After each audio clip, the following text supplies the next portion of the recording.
ఓం మహాగణాధిపతయే నమః. ఓం గురుభ్యో నమః. ఓం శ్రీమాత్రే నమః. గ్రహస్థితులు చాలా దారుణంగా ఉన్నాయండి. ఎన్ని పూజలు చేసినా ఎంత చేసినా సరే మేము ముందుకు వెళ్ళలేకపోతున్నాము. దానికి మరి ఏదైనా ఒక మార్గం ఉందా అంటే మనకు చాలా మార్గాలు ఉన్నాయి.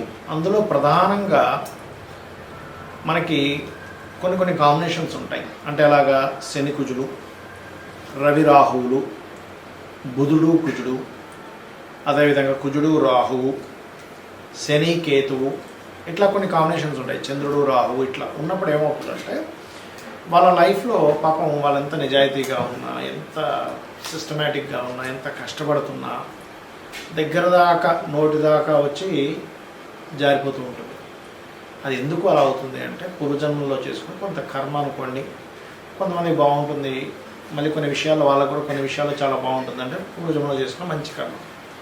మరి ఈ కర్మని మార్చేటువంటి దేవతా అనుగ్రహం, కాలాన్ని మన కాలం అనుకూలంగా ఉండేటువంటి దేవతా అనుగ్రహం ఏం చెప్పారు శాస్త్రాల్లో అని చూసుకున్నట్లయితే, కాలభైరవుడు లేదా కాలరాత్రి అంటే కాలాన్ని మన జన్మజాతకంలో గండం ఉంది, అమ్మో ఇంక ఇంతకంటే ఎక్కువ కాలం బతకడండి, కాలభైరవుడు అష్టకం ఖచ్చితంగా మంచి ఫలితాలు ఇస్తుంది. కాలరాత్రి ఉపాసన ఖచ్చితంగా మంచి ఫలితాలు ఇస్తుంది. శివుని యొక్క కోపానికి అంటే శివుడు తన ఏవైతే కనుబొమ్మలు ఉంటాయి, కనుబొమ్మ ముడివేయగా అక్కడి నుంచి పుట్టినటువంటి వాడు కాలభైరవుడు. ఆయన యొక్క ఆవిర్భావం జరిగినప్పుడు బ్రహ్మ అబద్ధం చెప్తాడు. మొగలు పువ్వుని తీసుకొచ్చి ఇదిగో నేను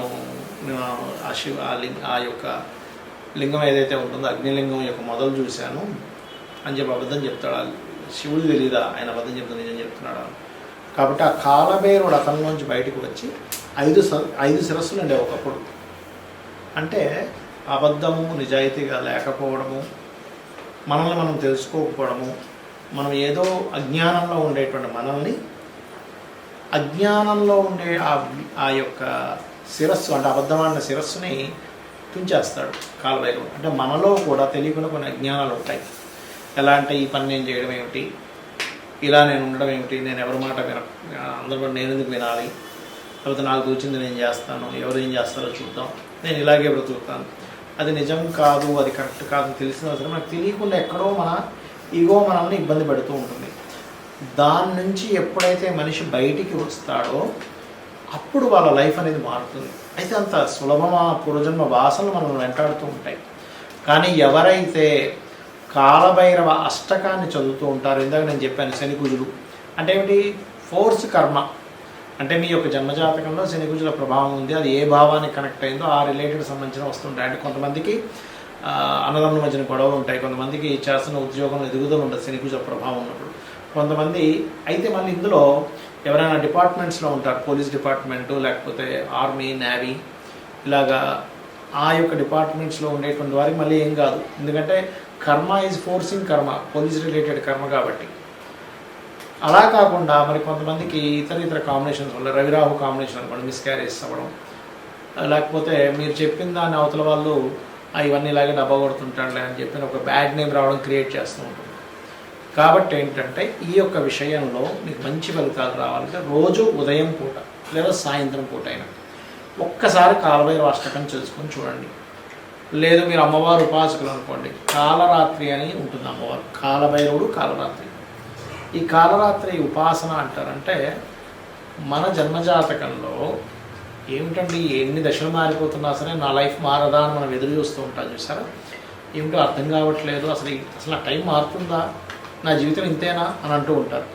అలాంటి వారికి 100% అమ్మవారి యొక్క అనుగ్రహము లేదా కాలభైరవుడి యొక్క అనుగ్రహం కనుక చేసినట్లయితే, ఎందుకంటే మనం కాశీకి వెళ్ళాలన్నా కాశీ క్షేత్రపాలకుడు కాలభైరవుడు, అతని అనుగ్రహం లేకపోతే మనం కాశీకి వెళ్ళలేమట. అంటే చూడండి, ఆ శివుణ్ణి చేరుకోవాలంటే ఇక్కడ మీరు అర్థం చేసుకోవాల్సింది ఏంటంటే బ్రహ్మ యొక్క శిరస్సుని ఆయన తుంచేసాడు, అబద్ధం ఆడాడు. అంటే ఏంటి, మనం శివుణ్ణి చేరాలంటే కాలభైరవుడు అనుగ్రహం ఉండాలి. మనం అజ్ఞానంలో ఉన్నంతసేపు, అహంలో ఉన్నంతసేపు శివుణ్ణి మనం చేరుకోలేము. శివుడు అంటే ఎవరు, మంగళుడు, సకల మంగళానికి కారకుడైన. మనకి అన్నీ మంచి జరగాలంటే మనలో ఉండేటువంటి అజ్ఞానం పోతేనే అన్ని విధాలా మంచి జరుగుతుంది. జ్ఞానం రావాలి అంటే కాలభైరవుడి యొక్క ఆరాధన చేయండి. సకల గ్రహ దోషాలు నివారణ అవుతాయి. మనకి దాంతో పెద్ద ఖర్చే ఉండదు, 1 నిమిషం పాటు చదువుకుంటాము, అది పూర్తిగా క్లియర్ అవుతుంది. శ్రీమాత్రే నమః.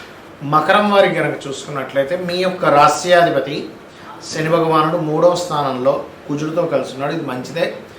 క్రూర గ్రహాలు ఎప్పుడైతే మీకు 3వ స్థానంలో ఉంటాయో, ఈ 3వ స్థానంలో ఉండేటువంటి గ్రహాల యొక్క స్థితిగతులు మీకు కొంచెం పరాక్రమాన్ని, కమ్యూనికేషన్ రంగాలకు సంబంధించిన విషయాల్లో కొంత స్ట్రెస్ని ఇస్తూ ఉంటుంది. కాకపోతే కొంత ధైర్య సాహసాలు కూడా ఇస్తూ ఉంటుంది. ఇక 2లో ధనస్థానంలో రాహువు, పంచమంలో శుక్రుడు, చతుర్థ భావంలో రవి బుధుడు, 6వ స్థానంలో గురువు, అష్టమ స్థానంలో కేతువు. ఇక చంద్రుడైతే మీకు ఈ 15 రోజుల పాటు 7 రాసులు తిరుగుతూ ఉంటాడు. మరి ఈ యొక్క గ్రహస్థితిని అనుసరించి మీకు ఎలా ఉండబోతుంది, ఏ దేవతారాధన చేయాలి, ఎటువంటి విషయాల పట్ల మీరు జాగ్రత్తగా ఉండాలి అనేటువంటి అంశాలు చెప్తుంది నేనైనప్పటికీ చెప్పిస్తుంది సాక్షాత్ లలిత అమ్మవారిగా భావిస్తూ, ఆ లలితాంబిక అమ్మవారి యొక్క అనుగ్రహం మీకు పరిపూర్ణంగా కలగాలని మనస్ఫూర్తిగా కోరుకుంటూ, ఇక్కడ మీరు గుర్తుపెట్టుకోండి, ఈ యొక్క శనికుజును 3లో ఉండడం అనేటువంటిది ధైర్యాన్ని, సాహసాన్ని, అందులో ముఖ్యంగా స్పోర్ట్స్ రంగాల్లో ఉండేటువంటి వారికి, క్రీడా రంగాల్లో ఉద్యోగం చేసేవారికి కానీ, క్రీడా సంబంధించిన వాటిలో ఉండేటువంటి వారికి కానీ చాలా బాగుంది. ఆన్లైన్లో చేసేటువంటి వ్యాపారాలు ఉంటాయి కొన్ని, అది బ్యూటీ రిలేటెడ్ అనుకోండి, మెడికల్ రిలేటెడ్ అనుకోండి, లేకపోతే ఫ్యాషన్ రిలేటెడ్ అనుకోండి, బట్టలకు సంబంధించింది అనుకోండి, ఆన్లైన్లో చేసే వ్యాపారాల మూలంగా మీకు ధనయోగం ఉంది. అలా ఆన్లైన్ అంటే బెట్టింగ్స్, లేకపోతే గుర్రెం పందాలు, క్రికెట్ బెట్టింగ్లు, లేకపోతే ప్యాకెట్లు కాదు, బాగా అర్థం చేసుకోండి. అలాగే గవర్నమెంట్ రిలేటెడ్ సంబంధించినటువంటి ఉద్యోగంలో ఉండేటువంటి వారికి కొన్నిసార్లు చూడండి, మనకి గవర్నమెంట్ అలాట్ చేస్తుంటాయి కొన్ని గృహాలవి, అటువంటివి లభించడానికి అనుకూలంగా ఉంది. సంతానం కోసం ప్రయత్నం చేసేటువంటి వారికి చాలా చక్కటి ఫలితాలు వస్తాయి. మరియు ఈవెంట్ మేనేజ్మెంట్స్, క్రియేటివ్, సినిమా ఫీల్డ్లో ఉండేటువంటి వారికి కొత్త అవకాశాలు రానున్నాయి. తద్వారా ధనయోగం కూడా ఉంది. పంచమ స్థానంలో పంచమాధిపతి అయినటువంటి శుక్రుడు ఉన్నందుకు స్త్రీ సంతానం కోసం ప్రయత్నం చేసేటువంటి వారికి చక్కటి అనుకూలత వాతావరణం ఉంది. కాకపోతే గురువు 6వ స్థానంలో ఉన్నాడు కాబట్టి గురువుతో తెలియని ఎడబాటు, గురువు నుంచి కొంచెం దూరంగా ఉండడం, గురువు యొక్క ఇది అతని ఆరోగ్య విషయంలో కొంత జాగ్రత్తగా ఉండడం, అనవసరమైన శత్రుత్వాలు గురువులతో వస్తుంటాయి కాబట్టి కాస్త జాగ్రత్తగా ఉండండి. ఇక మీరు నిత్యము చేయవలసిన దేవతారాధన కూడా పంచమ స్థానంలో శుక్రుడు ఉన్నాడు కాబట్టి అమ్మవారికి సంబంధించిన మూల మంత్రం ఏదైనా గురువుల దగ్గర స్వీకరించి మీరు కనుక చేసినట్లయితే అద్భుతమైనటువంటి ఫలితాలు వస్తాయి. మరియు తాతగారు ఆస్తి విషయంలో తొందరపాటు నిర్ణయాలు, మంగళ ఆదివారాలు ఎటువంటి తొందరపాటు నిర్ణయాలు తీసుకోకండి. ఉద్యోగరీత్యా ఉన్న ప్రదేశం కాకుండా వేరే ప్రాంతాలకు వెళ్ళి, అందులో ముఖ్యంగా టీచింగ్, బ్యాంకింగ్ సెక్టార్స్లో కనుక కన్సల్టెన్సీ ద్వారా ఉద్యోగం కోసం ప్రయత్నం చేసినట్లయితే ఖచ్చితంగా బాగుంటుంది. ఇక మీరు నిత్యము చేయవలసిన అమ్మవారి యొక్క ఆరాధన చేయండి. కొంచెం మీరు ఎవరితోనైనా మెసేజింగ్ కానీ మెయిల్ కానీ చేసేటప్పుడు 3లో శని కూర్చున్నారు కాబట్టి కాస్త చూసి ఆలోచించి చేయండి. ఒక్కొక్కసారి మనకు తెలియకుండా మన మనసులో ఎటువంటి దురభిప్రాయం లేకపోయినా మనం అక్కడ చేసేటువంటి ఆ ఎక్స్ప్రెషన్ వల్ల అవతల వాళ్ళు ఇంకో రకంగా ఆలోచించుకునేటువంటి స్థితిగతులు ఉంటాయి. ఇక మీరు నిత్యము చేయవలసింది అమ్మవారి ఆరాధన. అందులో ప్రధానంగా ఓం నవవిద్రమబింబ శ్రీ న్యక్కారదనచ్చదాయ నమః అనే మంత్రం చేయండి, లేదా ఓం కర్పూర వీటి కామోద సమాకర్ష దిగంతరాయ నమః మంత్రం చేయండి. అనే విధాలు బాగుంటుంది. ఇక్కడ మనం గోచార ఫలితాలు చెప్పుకుంటూ ఉంటాం, కానీ గోచార ఫలితాల కంటే కూడా అతి ముఖ్యంగా మీరు చూసుకోవాల్సింది మీ జన్మజాతక ఫలితాలు. అది ఎలా చూసుకోవాలి, మీకు చంద్ర నక్షత్రము, చంద్రరాశి ఎలా ఉంటుందో, పలానా నక్షత్రం పలానా రాశి అని చెప్పుకుంటుంటాం కదా, అలాగే లగ్నము అనేటువంటిది ఉంటుంది. అది ప్రతి 2 గంటలకు ఒకసారి మారిపోతూ ఉంటుంది. మీరు ప్రధానంగా ఏ లగ్నంలో జన్మించారో చూసుకోవాలి. ఎందుకంటే మీరు జీవితంలో ఎదగాలి, సుఖపడాలి, మంచి రూపురేఖలు ఉండాలి, లేకపోతే మీరు శారీరక శ్రమ పడుతున్న శ్రమకి మీకు ఫలితం రావాలంటే లగ్నం బాగుండాలి. అన్నిటికంటే ముఖ్యంగా లగ్నం గుర్తుపెట్టుకోండి.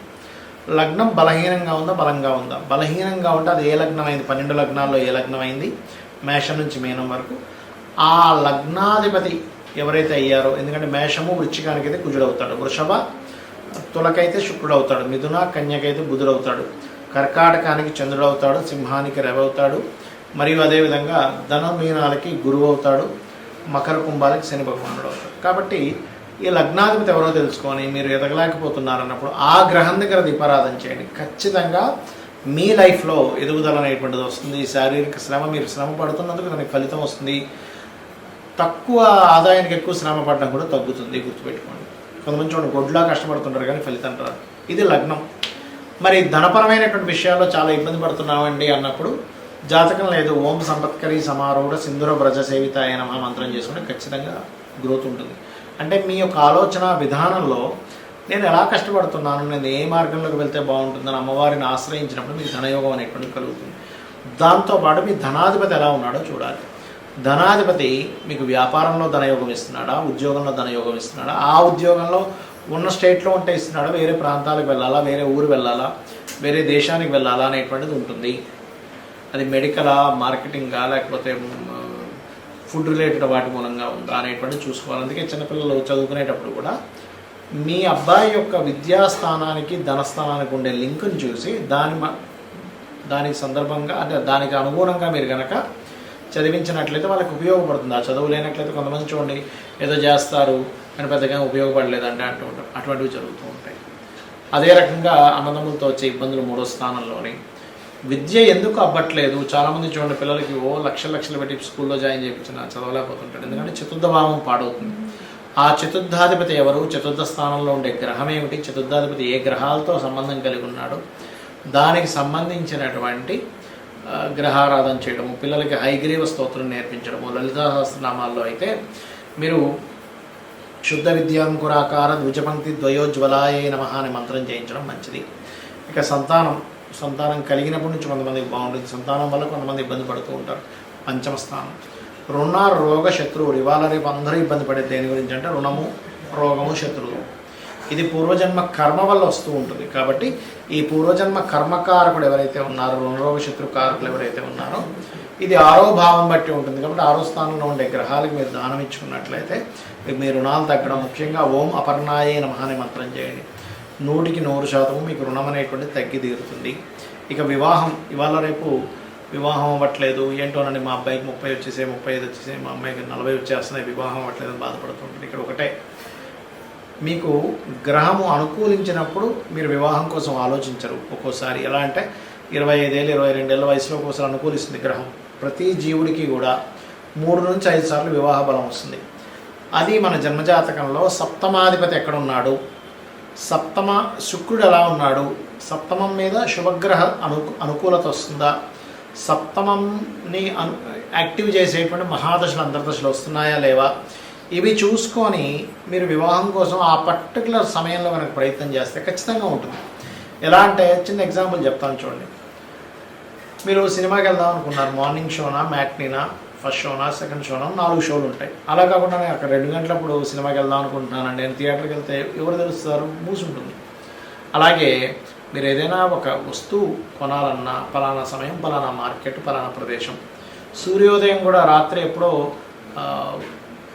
9 గంటల నుంచి మీరు తలుపులు తీస్తూ చూస్తే ఏంటి సూర్యోదయం లేదని బాధపడడంలో ఎలా అర్థం లేదో, మీ యొక్క జన్మజాతకంలో మీకు ఒక ధనయోగం కానివ్వండి, ఒక విదేశీ యోగం కానివ్వండి, ముఖ్యంగా వివాహం గురించి మనం మాట్లాడుకుంటున్నాం కాబట్టి ఈ సమయంలో వివాహ యోగం ఉంది, ఇలాంటి పర్సన్తో ఉంది, ఇలాంటి లవ్ మ్యారేజ్ ఉందా, అరేంజ్డ్ మ్యారేజ్ ఉందా, లేకపోతే విదేశాలకు వెళ్ళి ఉద్యోగం అక్కడ ఉండేటువంటి అమ్మాయితో వివాహం అవుతుంది అనేటువంటిది మీ జాతకంలో ఉంటుంది. ఏ సమయంలో అవుతుంది అనేది ఆ 3 నుంచి 5 సార్లు సమయాల్లో మీరు సరైన సమయాన్ని ఎంచుకొని అక్కడ కొంచెం గట్టిగా ప్రయత్నం చేసినట్లయితే మీకు వివాహం ఖచ్చితంగా అయితే తీరుతుంది.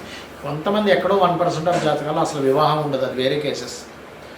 అయితే వివాహం అవ్వాలి అంటే ఓం కామేశబద్ధ మాంగళ్య సూత్ర శోభిత కందరాయే నమః అనే మంత్రం చేసుకుంటే ఖచ్చితంగా మీకు వివాహ యోగం అనేటువంటిది అమ్మవారు కలిగించి తీరుతుంది. మరి కొంతమందికి వివాహం అయిన తర్వాత ఇబ్బందులు ఉంటాయి.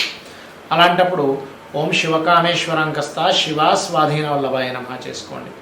అదేవిధంగా విదేశీ యోగ 12వ స్థానం బాగుండాలి, వ్యాపారంలో బాగా లాభాలు రావాలి, లాభస్థానం బాగుండాలి, ఉద్యోగం బాగుండాలి, 10వ స్థానం బాగుండాలి. ఈ రకంగా మీ యొక్క జాతక చక్రాన్ని మీకు మీరుగానే ఆ భావాధిపతి ఎలా ఉన్నాడో చూసుకోండి. పాపగ్రహంతో ఉందా, శుభగ్రహంతో ఉందా అని చూసుకొని మీకు మీరుగా చేసుకోవచ్చు. శ్రీమాత్రే నమః.